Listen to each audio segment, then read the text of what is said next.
Vamos a continuar con el módulo de farmacología geriátrica y prescripción razonada.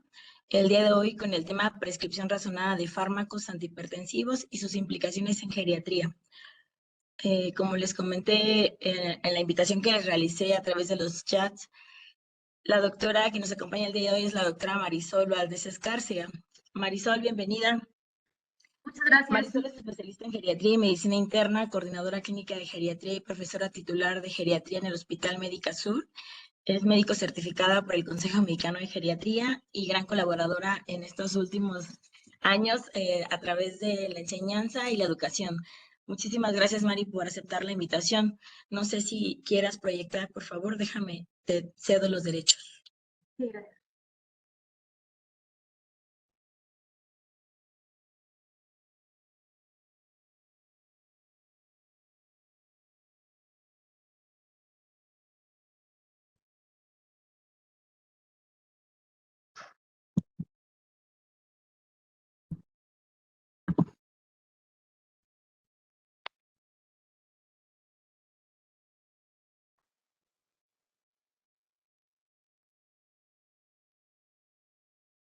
¿Ya se ve la presentación? Aún no la vemos. Ok.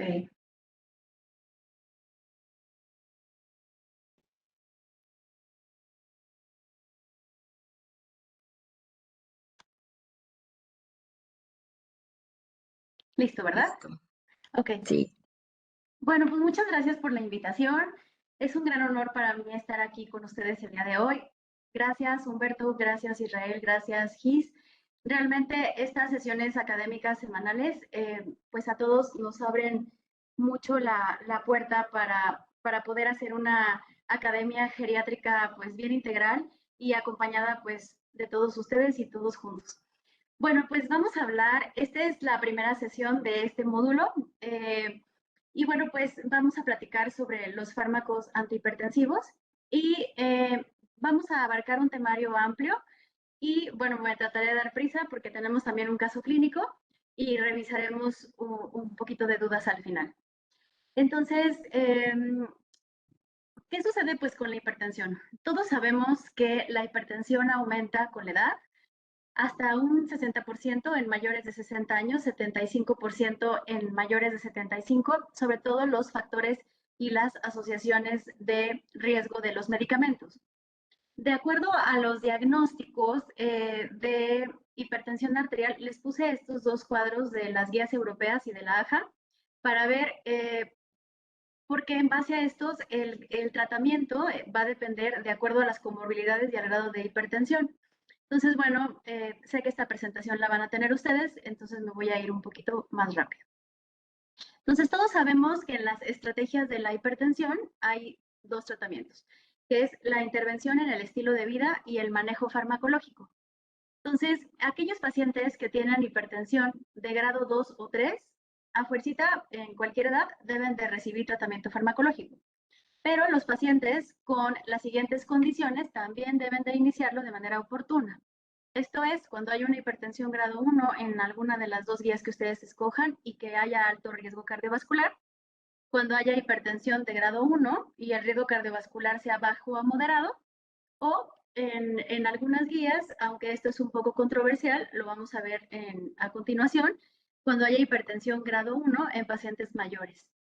Entonces, consideraciones en cuanto al manejo, el tratamiento de la hipertensión en personas mayores, pues se ha visto en múltiples estudios, metaanálisis y revisiones que disminuye la morbilidad y mortalidad de origen cardiovascular. Por lo general, el manejo es bien tolerado, pero siempre y cuando hagamos lo que vamos a estar revisando durante la presentación y se inicien dosis de maneras óptimas. Es bien importante, no importa la edad, pero sobre todo nosotros, nuestros pacientes, que tomemos en cuenta comorbilidades renales, aterosclerosis y las interacciones de fármacos, que lo vamos a ir viendo. Y también tenemos que tener cuidado en los rubros de síndromes geriátricos especiales, como con fragilidad, la presencia de hipotensión ortostática y dependencia, ¿no? Normalmente este grupo de pacientes nosotros nos enfrentamos a este problema en la geriatría día con día son excluidos de ensayos clínicos. Y como les decía hace ratito, suena y es difícil dar tratamiento porque muchas veces en las guías dice una cosa, lo que hacemos nosotros es otra, y no tenemos como un sustento en el 100% de los casos del uso de los fármacos en todas las modalidades, pero en este caso de los antihipertensivos, que de repente usamos dosis muy bajitas que no vienen en las revisiones, ¿no? Entonces, otra de las cosas o premisas es de que cuando se use un fármaco que venga en combinación, tratar de utilizar la menor dosis por lo que vamos a ver a continuación. Y en personas muy mayores se debe de utilizar de preferencia un único fármaco y también depende de la comorbilidad y si son frágiles o tienen demencia. A veces podemos echar mano de aparatos ambulatorios para medir la presión, para ajustar el manejo y evitar episodios de hipotensión, pero eso tenemos que tener mucho cuidado porque esta hipotensión ortostática nosotros tenemos que tener una sospecha alta, por lo que vamos a ver a continuación también, ¿no? Entonces, tratar de evitar diuréticos de asa y alfa bloqueadores por el aumento del riesgo de caídas.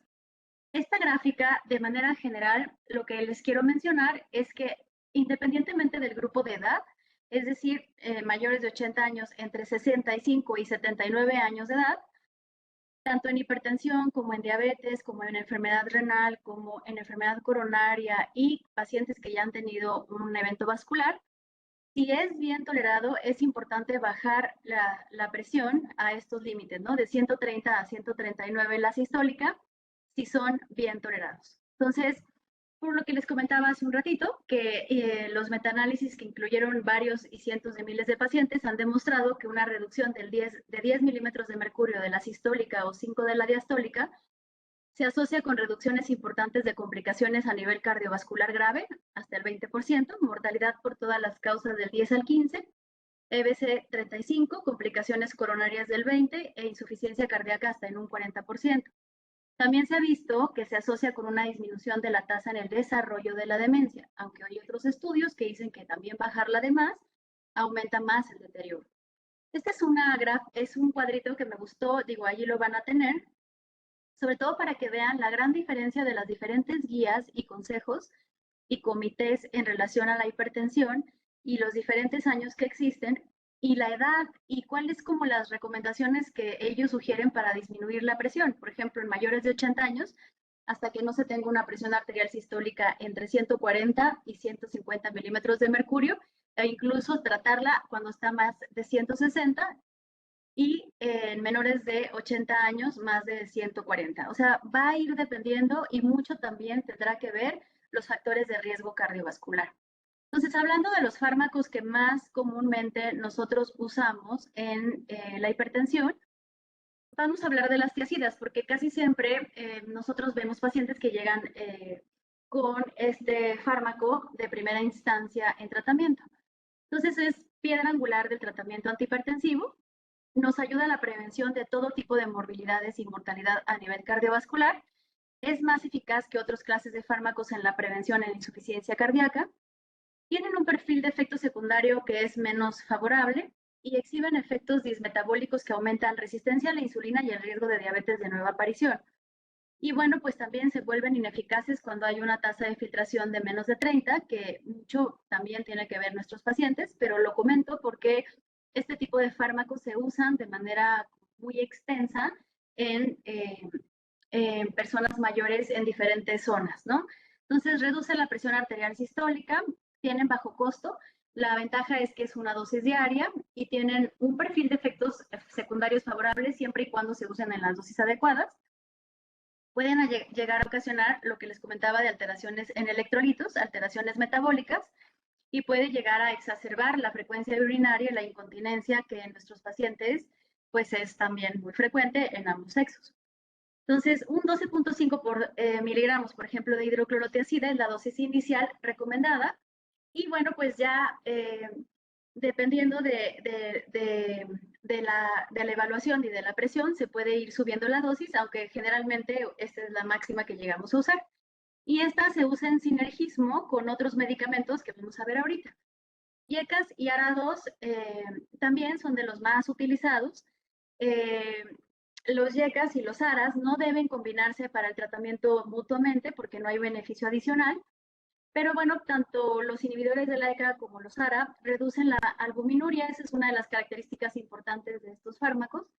Son eficaces para retrasar esta enfermedad crónica, sobre todo en diabetes y en no diabéticos, y ambos reducen también los incidentes de FA, de fibrilación auricular, relacionada con una mejor función del BI y una regresión estructural también del BI, y esto pues se usa en conjunto con otros medicamentos cuando ya existe falla cardíaca o ha habido cardiopatía isquémica. Entonces, en general, reducen la mortalidad de pacientes con JAM, eso ya todos los conocemos, y también disminuyen la mortalidad y las hospitalizaciones por insuficiencia cardíaca. Otra de las cosas es que se ha visto también que disminuyen el deterioro cognitivo y están contraindicados, acuérdense de eso sí siempre, ante la sospecha de estenosis de la arteria renal. Entonces, con ellos lo que llegamos a tener es un riesgo alto y elevado de llegar a tener hipercalemia, y pues hay que estar evaluando la función y filtrado glomerular para su uso también. Estas son algunas de las dosis y medicamentos que usamos de manera habitual. Ya aquí se va a quedar en la presentación para que lo tengan posteriormente y lo puedan revisar. Otros de los fármacos que utilizamos para el manejo de la hipertensión son bloqueadores de los canales de calcio. Estos tienen un muy buen efecto en la reducción de accidentes cerebrovasculares, pero también pueden ser un poco menos eficaces para prevenir la falla cardíaca de FEBI conservada. Son más efectivos que los beta bloqueadores para retrasar la progresión de aterosclerosis carotidia, para reducir la hipertrofia ventricular izquierda y la presencia de proteinuria. Entonces, son los que usamos de primera línea cuando se trata de hipertensión sistólica aislada, porque reducen la mortalidad global. Y curiosamente, por sus efectos o por el tema de interacciones, son los medicamentos que menos tasa de abandono tienen. Se asocian a una menor presentación de un cuadro de angina y menos procedimientos de revascularización. Y bueno, se recomienda su uso en las personas mayores en las situaciones de aterosclerosis asintomática, en enfermedad arterial coronaria, en enfermedad arterial periférica, en antecedentes, como les decía hace un momento, de evento vascular cerebral, también en la demencia vascular y en la enfermedad renal etapa 3. Y bueno, pues otro de los medicamentos que usamos de manera cotidiana son los beta bloqueadores. Estos reducen significativamente el riesgo de evento vascular cerebral, de insuficiencia cardíaca y eventos cardiovasculares graves. Es decir, casi siempre los usamos aunados a los otros antihipertensivos, pero sobre todo cuando ya los pacientes tienen falla cardíaca o que tienen algún tema que hay que prevenir de remodelación, de hipertrofia ventricular. En muchas zonas se llegan a utilizar como medicamentos para manejo de la hipertensión de primera línea. Ese es así como un poquito debatido, pero bueno, pues hay mayor riesgo de diabetes de nueva aparición en sujetos predispuestos. Estos sí se asocian por el betabloqueo interno de los pacientes a una mayor tasa de interrupción del tratamiento. Han demostrado ser particularmente útiles para el tratamiento de la hipertensión, como les decía, en las situaciones especiales donde hay falla cardíaca, ha habido infarto. Y pues bueno, también tienen varios efectos secundarios como mareo, cansancio, bradicardia. Aquí les puse algunos de los que más se utilizan y las dosis que generalmente las utilizamos. Hay cardioselectivos y no cardioselectivos. Nosotros en adultos mayores preferimos los que son selectivos en dosis menores y hay que ir aumentando poco a poco, ¿no? Entonces, allí también, igual en esos cuadritos, viene cómo tomarlos con o sin alimentos y cada cuándo y cada frecuencia. Dentro de esta primera parte introductoria, estas son algunos otros dosis y medicamentos que más usamos o que habitualmente usamos en el manejo de la hipertensión en los adultos mayores. Aquí incluso en este cuadrito viene, por ejemplo, el tema de los diuréticos, cuáles son los riesgos o los efectos adversos más comúnmente presentados, por ejemplo, con la clortalidona, hiponatremia, hipocalemia, hiperglucemia, como comentábamos hace un ratito, hiperuricemia, hipercalcemia, anemia aplástica, y puede haber deshidratación, lo mismo y muy parecido con la hidroclorotiazida, pero en este también el efecto de hipotensión ortostática, que es uno de los principales efectos que en personas mayores tenemos que tener precaución en el uso de los antihipertensivos. Y bueno, los bloqueadores, el amlodipino puede causar como efectos adversos cefalea, fatiga, náusea, astenia, somnolencia, edema, palpitaciones y mareo. Y en las interacciones, obviamente, que interactúan con otros medicamentos antihipertensivos, incrementando el efecto hipotensor. Y bueno, pues está enalapril, captopril, losartán. Ya captopril casi no lo usamos, el losartán todavía se sigue usando de una manera muy importante. Y como efectos secundarios puede causar igual la hipotensión ortostática, puede ocasionar ciertas dermatosis, vértigo, y en las interacciones puede interactuar con fenobarbital y con cimetidina. Entonces, viene también por allí el nifedipino, la dosis, lo que puede llegar a presentar, náusea, mareo, cefalea, rubor, igual hipotensión arterial, estreñimiento y edema, y con los beta bloqueadores se favorece también la hipotensión y mayor falla cardíaca. Tenemos que tener siempre un equilibrio con dosis muy bajitas. Y el telmisartán, que pues este es de mucha utilidad, y bueno, puede llegar a presentar como eventos dorsalgia, diarrea, síntomas pseudogripales, dispepsia y dolor abdominal. Eso es un par de eventos adversos que luego no teníamos como tanto en el radar, pero es importante tenerlos en cuenta. Y pues bueno, obviamente se potencia el efecto hipotensor con otros antihipertensivos. Y por ejemplo, en la coadministración con digoxina aumenta su concentración plasmática. Entonces, bueno, vamos a platicar un poquito de esta farmacocinética y farmacodinamia del grupo antihipertensivos enfocado con la edad. Entonces, bueno, la presión arterial sistémica aumenta dependiente de la edad. Se dice que aumenta 5 milímetros de mercurio por cada 10 años en menores de 60 y en mayores de 60, 10 milímetros de mercurio por cada 10 años.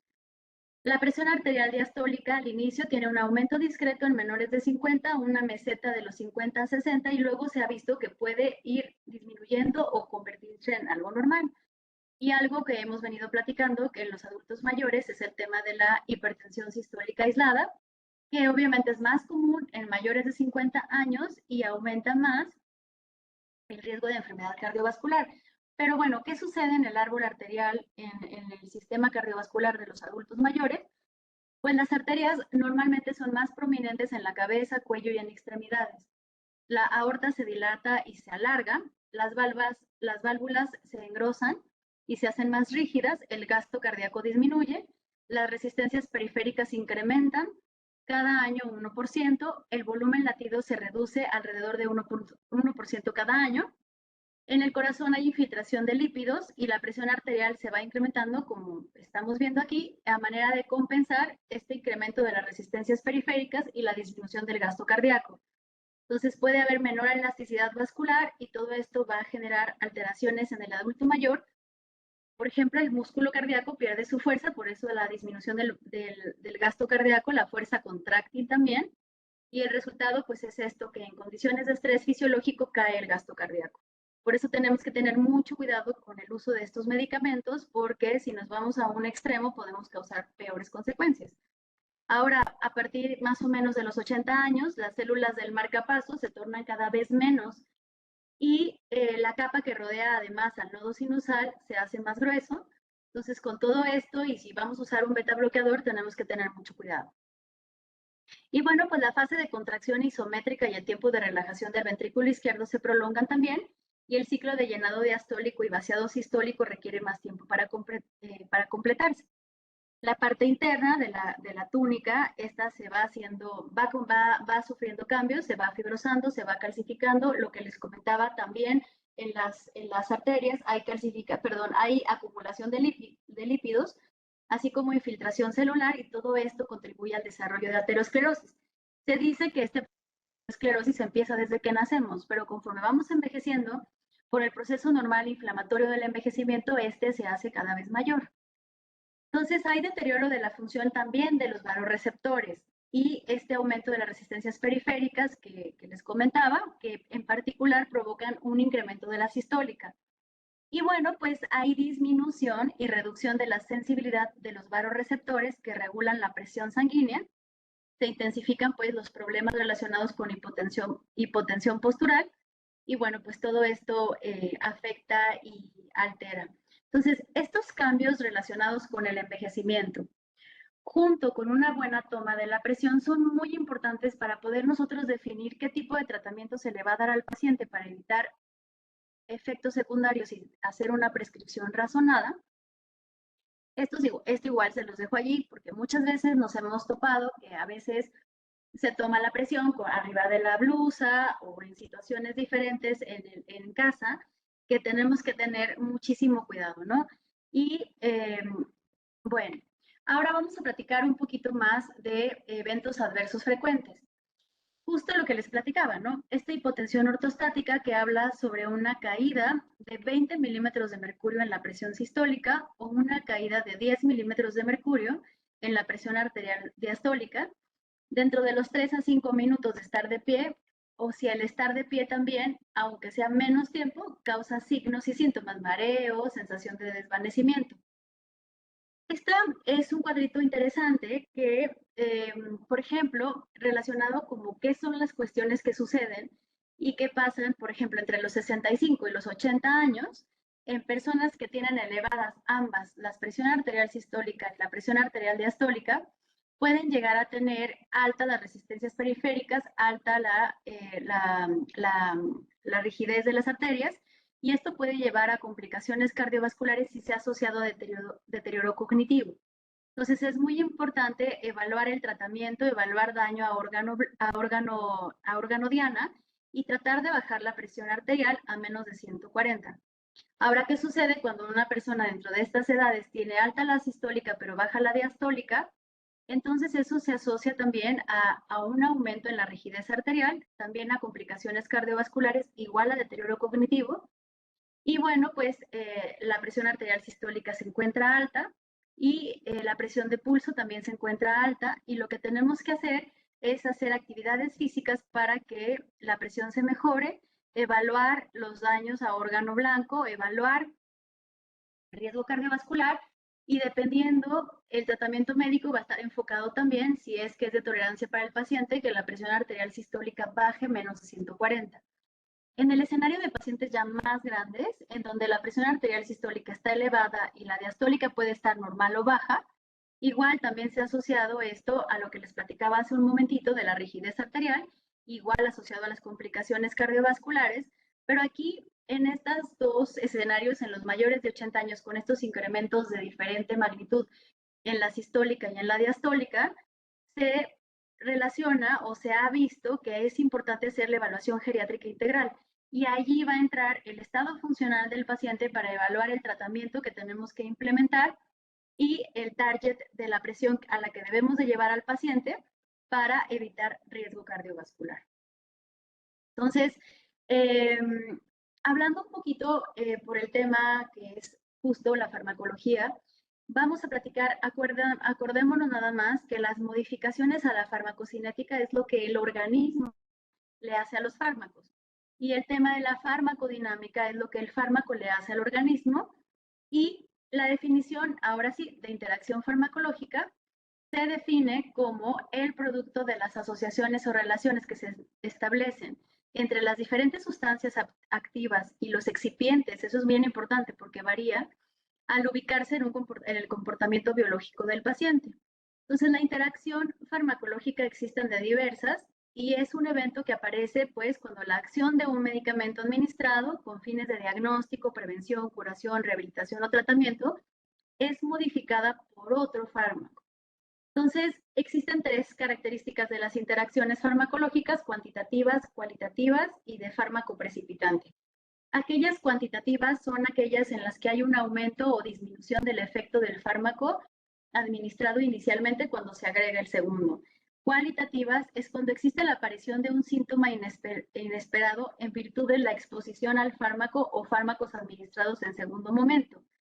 Y de fármaco precipitante es aquella que se genera cuando el cambio en el efecto de otro se llama, el efecto denominado es fármaco objeto, y puede haber disminución o exacerbación de los efectos. Entonces, los factores que están relacionados con estas interacciones tienen que ver, por ejemplo, en los adultos mayores cuando usamos dosis superiores a las habituales. Por eso una norma en la geriatría es siempre empezar el medicamento con una dosis baja que va incrementando paulatinamente.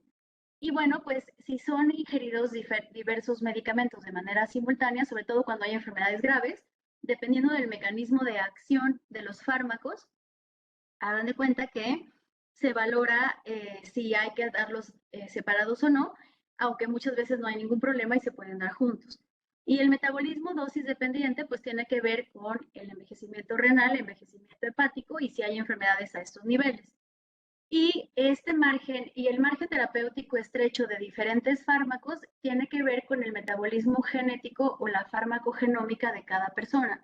Entonces, cuando hay muchas dudas, sobre todo en varias enfermedades, pero sobre todo en sistema nervioso central, en Alzheimer o en enfermedades psiquiátricas, se tienen que mandar pedir pues perfiles de farmacogenómica para valorar este metabolismo de los fármacos. Entonces, existe pues el fármaco desencadenante de la interacción al fármaco afectado que se dio en un primer inicio y existen diferentes cuestiones relacionadas con la absorción, distribución, metabolismo, eliminación, aumento o disminución de su acción. La absorción tiene que ver con los diferentes mecanismos a nivel sistema digestivo, a nivel gastrointestinal. La distribución tiene que ver con la fijación a proteínas, que tiene una gran relevancia cuando la unión a proteínas plasmáticas supera el 90%. ¿Y de qué depende la distribución de un fármaco en el organismo? Pues de sus características de liposolubilidad, del flujo sanguíneo regional y de la fijación a proteínas. En el metabolismo tiene que ver la cuestión enzimática y la cuestión enzimática puede ir a inducción o puede ir a inhibición. La inducción es en el aumento de la degradación del fármaco implicado, de modo que su concentración pueda perder eficacia terapéutica. Y en la inhibición hay disminución del aclaramiento del fármaco y por lo tanto aumento en las concentraciones plasmáticas. Estos son algunos ejemplos de las interacciones de los fármacos a nivel de la CYP450 del sistema. Y bueno, por ejemplo, aquí podemos tener como sustrato losartán para la CYP2C9 y bueno, pues algunos cardioselectivos como el carvedilol también. Y bueno, pues en términos generales también vienen antiarrítmicos y algunas otras medicinas, como quiera, aquí se van a quedar. Y en cuanto a interacción farmacológica, en cuanto a la eliminación, también tiene que ver si es biliar o si es de origen renal. Y bueno, pues en la parte biliar, la interferencia con la excreción biliar y que se altera también la parte de la circulación enterohepática. En la parte renal se ve una competitividad por la secreción tubular activa, cambios en el pH urinario y cambios también en el flujo sanguíneo a nivel renal. Eso es por parte de la farmacocinética. Por parte de la farmacodinamia, el mecanismo de acción pues son procesos para realizar el efecto farmacológico, como habíamos dicho. Y la curva dosis-respuesta pues tiene que ver con la afinidad, que es la capacidad de los fármacos para unirse a los receptores y alcanzar sus concentraciones, el 50% de su concentración máxima.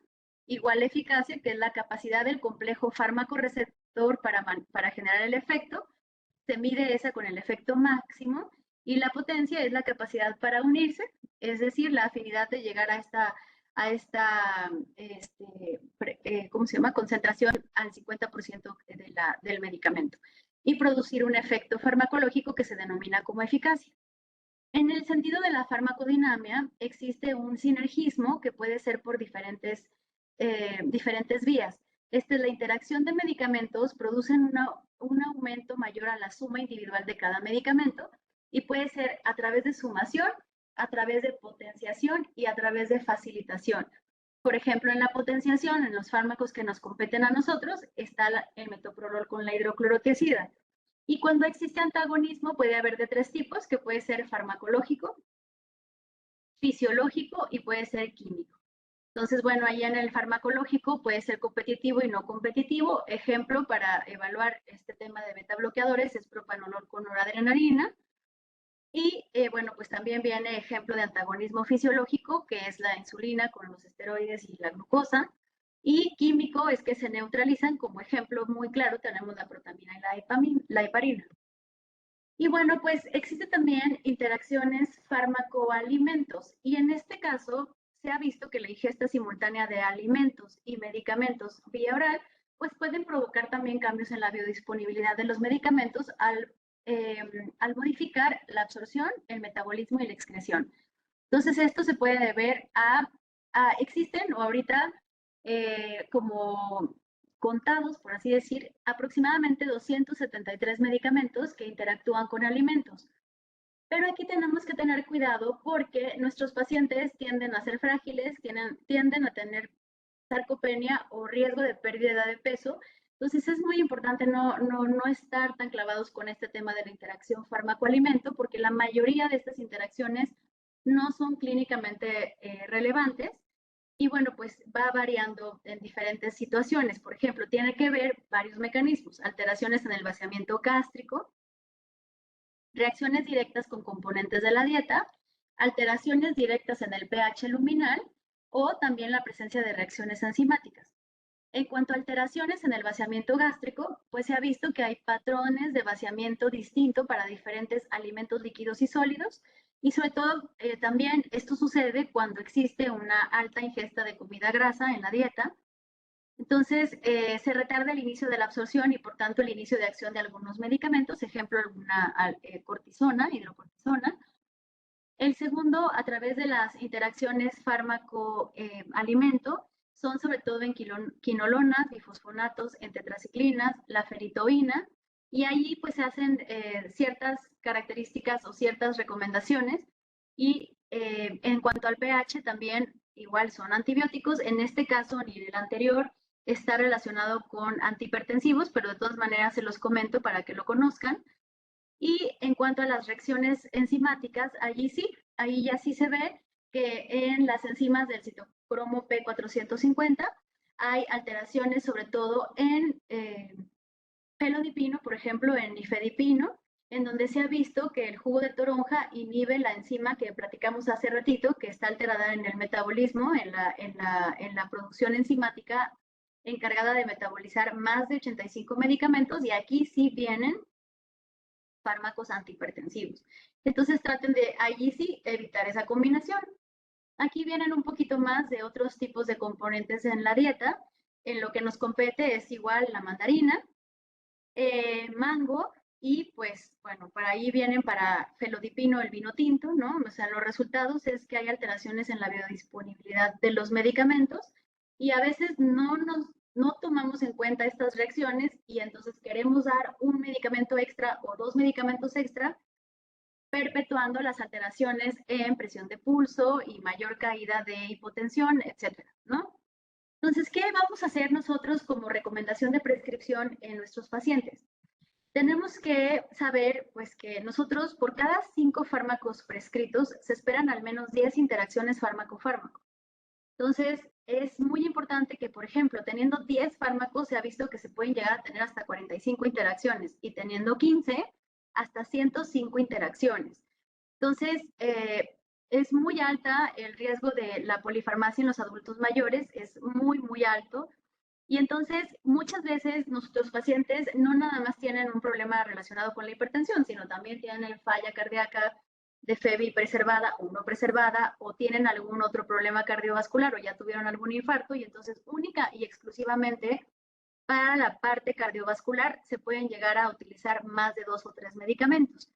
Entonces, es muy importante tener en cuenta y hay que evitar el uso excesivo de fármacos, sobre todo medicación sin indicación aparente. Ahorita vamos a ver un caso clínico muy interesante.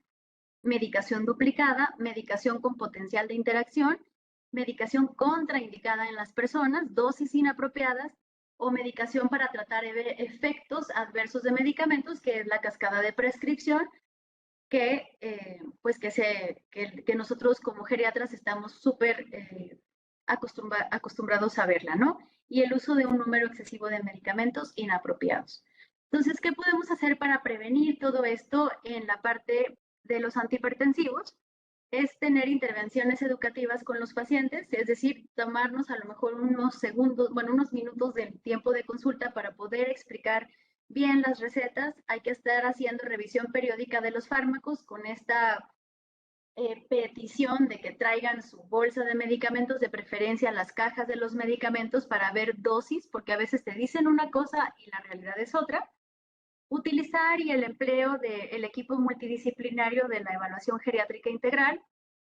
Siempre tratar de incluir a un geriatra en el equipo, obviamente, y, por ejemplo, trabajar de manera conjunta con personal de farmacovigilancia es súper útil, sobre todo nosotros que luego acostumbramos a hacer disminución de dosis o adicionar medicamentos de una manera un poco diferente a como vienen en las guías, hay que apoyarnos del equipo de farmacovigilancia, ¿no? Y obviamente de las herramientas de apoyo computarizado para evaluar efectos adversos, interacciones farmacológicas, que lo tenemos que hacer con cada paciente sí o sí. Todos conocemos los criterios que se utilizan para evaluar polifarmacia, igual vienen los antihipertensivos en cada uno de ellos. Y bueno, pues vamos a platicar un poquito sobre un caso clínico en donde pues les voy a pedir, Gis, allí tú tienes acceso al chat. Bueno, igual vamos haciendo como, a lo mejor si te parece bien, de las preguntas del caso clínico que vamos a hacer, que tal vez a lo mejor alguno de ellos haga como, o podemos escoger a 3 personas del chat. Entonces, si Claro. quieren tomarle una foto al caso clínico para que lo tengan presente. Y bueno, pues miren, por ejemplo, se trata de una mujer de 84 años de edad. Vive con su hija desde aproximadamente un año, desde el fallecimiento de su esposo. Su hija refiere que ha presentado mareo, ha tenido 2 caídas fuera del domicilio y refiere que también ha dejado de hacer actividades que antes realizaba y que además ha tenido lentitud en los movimientos de forma generalizada y temblor. Ha llegado a presentar confusión, desorientación en tiempo y en espacio. Como diagnósticos de base, tiene artritis reumatoide con mal control y tiene hipertensión arterial desde hace 20 años con un tratamiento de forma irregular. Se refieren múltiples consultas con diferentes especialidades por estos síntomas. Entonces, a la exploración física, sentada y acostada, cambia la presión arterial al paso de 3 minutos 130/80 y 110/70 estando acostada. Y bueno, pues se le observa palidez de tegumentos, bradicardia y un precordio arrítmico. Los campos pulmonares con ligero broncoespasmo y el abdomen sin problema. Los pulsos periféricos están presentes con buena intensidad y sin alguna alteración. Y existe cierto edema de miembros inferiores. Este es el consumo de medicamentos al momento de la valoración, tomando losartán con hidroclorotiazida, 50/12.5 miligramos cada 12 horas, metoprolol 100 bioral cada 12, sinaricina 75 miligramos cada 12 horas, prednisona 20 miligramos cada 24 horas, desde hace ya muchos años, sertralina 50 desde hace 3 meses, metoclopramida 10 miligramos cada 8 horas, paracetamol 1 gramo cada 8 horas, tramadol con paracetamol cada 8 horas, celecoxib 200 miligramos cada 12 horas, pregabalina y aloperidol gotas, 5 gotas cada 12 horas, que equivalen a 0.5.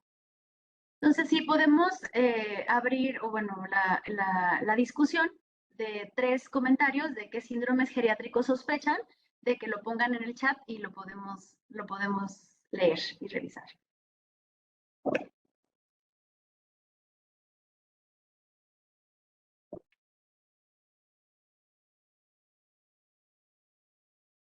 Muy bien, Ana. Polifarmacia y efectos secundarios a fármacos.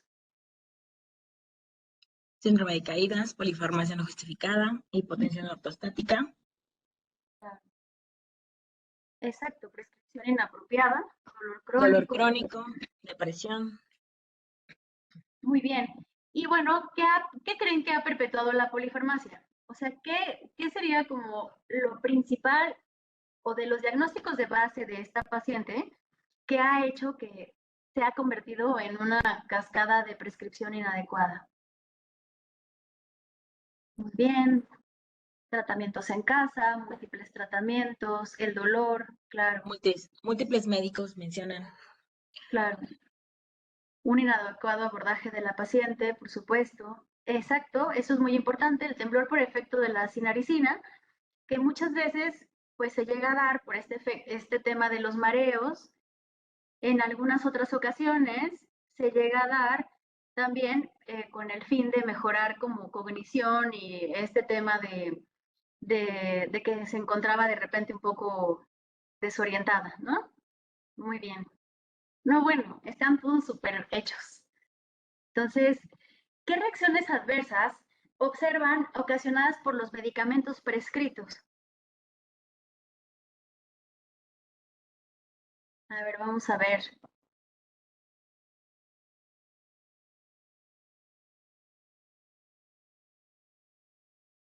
Caídas, confusión. Mareo, temblor, Sí, perdón. debilidad muscular, bradicardia, temblor, caídas,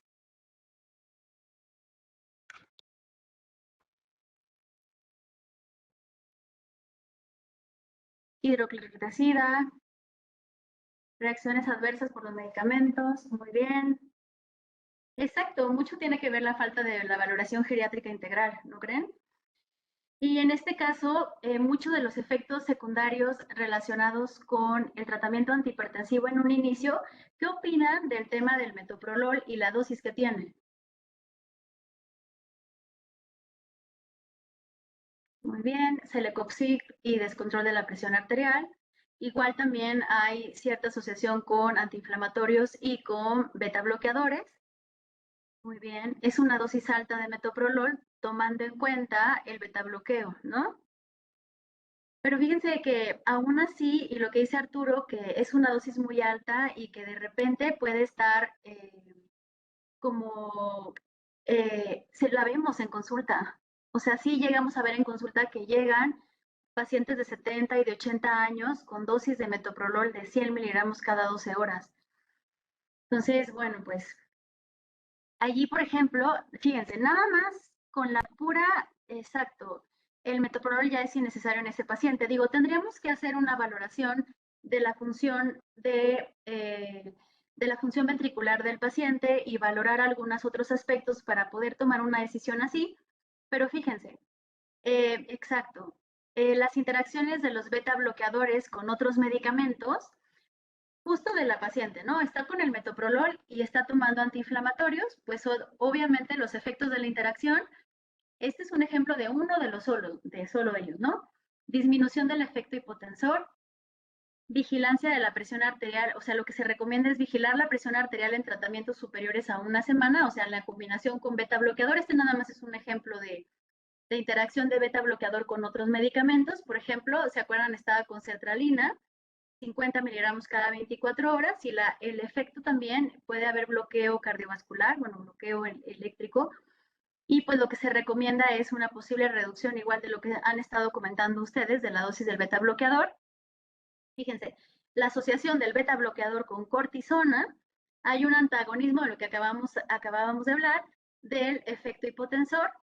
Y bueno, pues la recomendación al paciente que se aumente la frecuencia de la toma de la presión, esa es una muy buena idea. Y el haloperidol para acabarla, que seguramente se lo dieron porque empezó con las alteraciones cognitivas por el bajo gasto y también por la sinaricina y la metoclopramida, pues también aumenta más el riesgo de infarto, de muerte. Entonces, este ejemplo que les puse como caso clínico es un caso clínico como muy aparatoso, pero realmente yo creo que más de uno de nosotros, este caso clínico lo hemos llegado a ver en consulta, no una y ni dos, ni más, sino mucho más veces, ¿no? Entonces, a veces esta ida y vuelta del paciente a diferentes especialidades ocasiona justo este problema.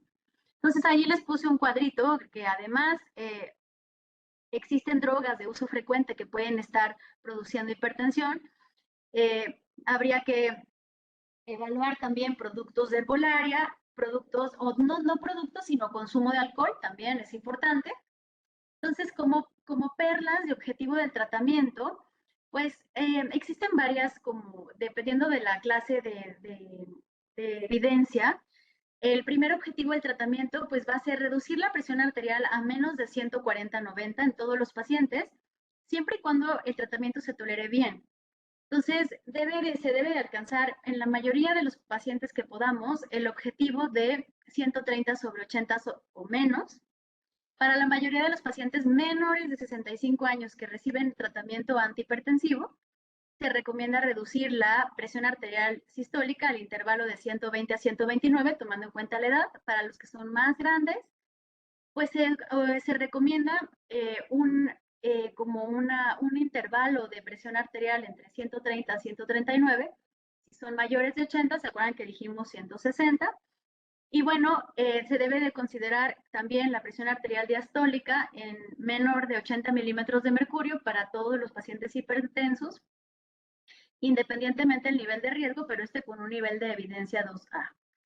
Entonces, algunas otras perlas que me gustaría que se llevaran en relación al tratamiento antihipertensivo, pues es definitivo por los factores de riesgo cardiovascular que los tratemos, pero que los tratemos de una manera sistematizada, de una manera lenta y progresiva.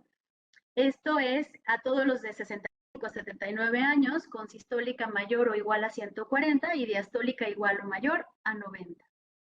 Aquellos mayores de 80 años, solo iniciar el tratamiento antihipertensivo cuando la tensión arterial sistólica sea mayor o igual a 160 y que se encuentren con alguna enfermedad ya de órgano blanco, con algún riesgo, o que el riesgo cardiovascular sea en 10 años mayor al 20%, pero bueno, sabemos que nuestros pacientes a esa edad difícilmente van a cumplir 90, 100 años, aunque cada vez lo vemos más. Siempre una de las premisas para evitar efectos secundarios con los antihipertensivos, que tratemos de iniciar con un solo fármaco a la menor dosis que se pueda y que sea eficaz, y que se vaya graduando, se vaya ajustando la dosis gradualmente hasta una dosis máxima, pero sin que se presenten efectos adversos. Y solamente vamos a agregar un segundo antihipertensivo si una vez alcanzada la dosis máxima aún se encuentra con descontrol. Pero acuérdense, es bien importante hacer la medición adecuada de la presión y descartar que no haya alguna droga o sustancia que también esté elevando la presión. Entonces, otra perla sería que cuando no se alcanzara el control de las cifras de arterial, siempre deben de buscarse otras causas probables antes de agregar un fármaco nuevo. Esto justo lo que acabamos de ver, ¿no? Poca adherencia al tratamiento por polifarmacia, sobrecarga de volumen e interacciones medicamentosas. O sea, sí es muy importante ver si está tomando algún antiinflamatorio, si está tomando cortisona o está tomando algún otro fármaco que puede estar descontrolando también la presión. Y los fármacos considerados como primera línea, pues comentamos que son diuréticos tiacídicos, bloqueadores de canales de calcio, justo lo que platicamos, inhibidores de la ECA y ARA2. Entonces, otra de las cosas que también tenemos que tomar en cuenta es que evidencia reciente de algunos estudios también sugieren que reducciones de la presión arterial y muchos fármacos antihipertensivos pueden ser perjudiciales en las personas mayores, sobre todo en las personas que son frágiles con polifarmacia y multimorbilidad. Entonces, ¿por qué? Porque la asociación entre hipertensión y fragilidad es 7 de cada 10 adultos frágiles tienen hipertensión. Pues aproximadamente 1 de cada 7 adultos hipertensos presentan fragilidad, es muy alto. Y, por ejemplo, el ensayo SPRINT demostró que el control intensivo reduce la incidencia de eventos cardiovasculares en personas frágiles, pero no se han realizado estudios para examinar si la fragilidad predice la incidencia de hipertensión, curiosamente, ¿no? Entonces, siempre es importante hacer nuestras evaluaciones geriátricas integrales para evaluar la presencia de fragilidad, que es uno de los síndromes geriátricos que más se encuentran asociados a la hipertensión. Y siempre en frágiles o comórbidos se recomienda iniciar con monoterapia. Ya se los comenté, las principales líneas de tratamiento en adultos mayores. Y bueno, consideraciones especiales. Otras, se recomienda sustentar las decisiones sobre el inicio y mantenimiento del tratamiento, tomando en cuenta las comorbilidades y monitorizando los efectos, sobre todo lo que hemos platicado a lo largo de la charla, que es la hipotensión ortostática, la presencia de caídas, el desequilibrio hidroelectrolítico y el deterioro cognitivo. Entonces, es bien importante porque sabemos que una persona mayor de 80 años que ha experimentado una caída o tienen altos puntajes de alto riesgo para las mismas, existe la probabilidad de tener lesiones graves cuando se inicia el tratamiento antihipertensivo. Y bueno, pues también hay algunos estudios relacionados con hipertensión y con demencias, si reduce o no la aparición de demencia o reduce o no el deterioro cognitivo. Entonces, estudios han identificado una asociación también entre presiones muy bajas y un mayor riesgo de deterioro cognitivo. Entonces, habría que checar, ¿no?, si realmente este control intensivo de la presión arterial, en comparación con un objetivo de menos de 140, no reduce significativamente la incidencia de probable demencia. Entonces, tenemos que ser allí muy cuidadosos. Entonces, bueno, pues esto en términos generales. Por ejemplo, en otro estudio se mostró que un buen control de la presión durante 4 años reduce la progresión de las lesiones de sustancia blanca y la pérdida de rendimiento cognitivo global. Acuérdense que también no nada más relacionado con el control de la hipertensión, sino que también hacemos evaluación del riesgo cardiovascular con escalas y valoramos, por la aterosclerosis que comentamos hace un ratito, el inicio de alguna estatina para que esto también tenga un impacto importante. Entonces, pues creo que sería todo. Tenemos justamente 11 minutitos para preguntas y respuestas.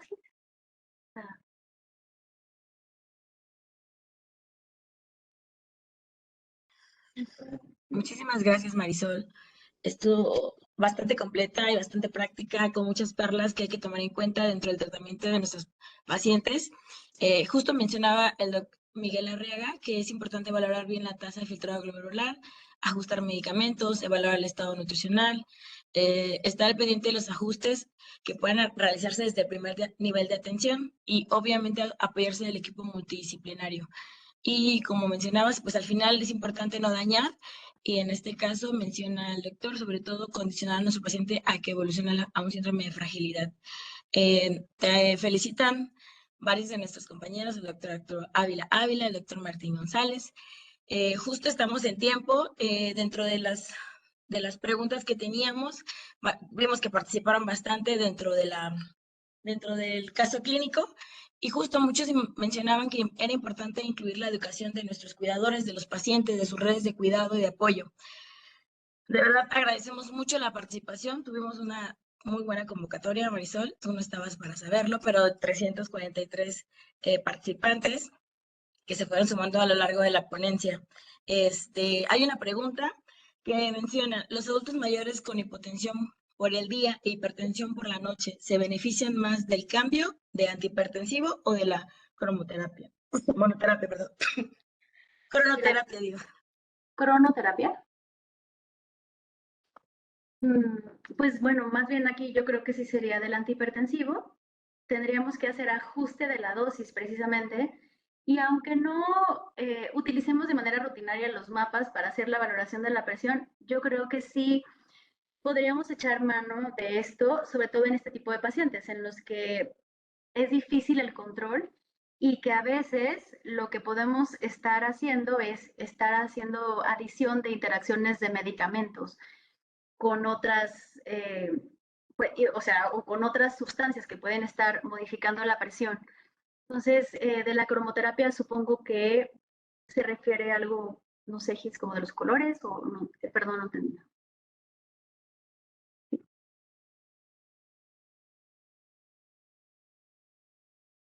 Pero bueno, es aquí donde tendríamos que hacer uso de mapas, cronoterapia, horario de...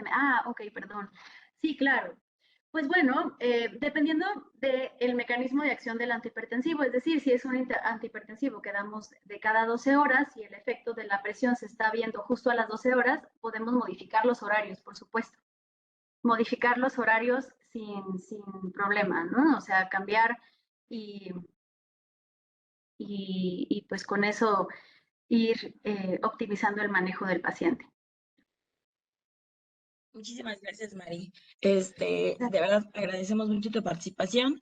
Y por último, muchas felicitaciones de parte de los asistentes.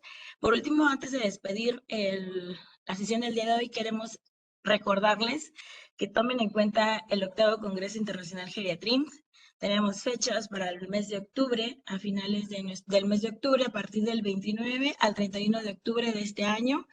Vamos a continuar con los concursos de conocimientos para residentes de geriatría, el concurso de carteles de investigación, asimismo el concurso de fotografía, y obviamente esperamos contar con su participación y de todo su equipo interdisciplinario. Marisol, muchísimas gracias por acompañarnos el día de hoy. Esperamos vernos pronto y coincidir nuevamente. Gracias a todos por su asistencia y no quiero terminar la reunión del día de hoy sin felicitar a todos nuestros nuevos médicos geriatras egresados. Muchas felicidades a tus residentes, Marisol, y un saludo también a los residentes de la UMAE donde nosotros nos encontramos adscritas, que es la UMAE de traumatología. Gracias a todos por conectarse y nos vemos la próxima semana. Muchas gracias. Buenas noches. Hasta luego. Que descansen. Gracias, igualmente, gracias.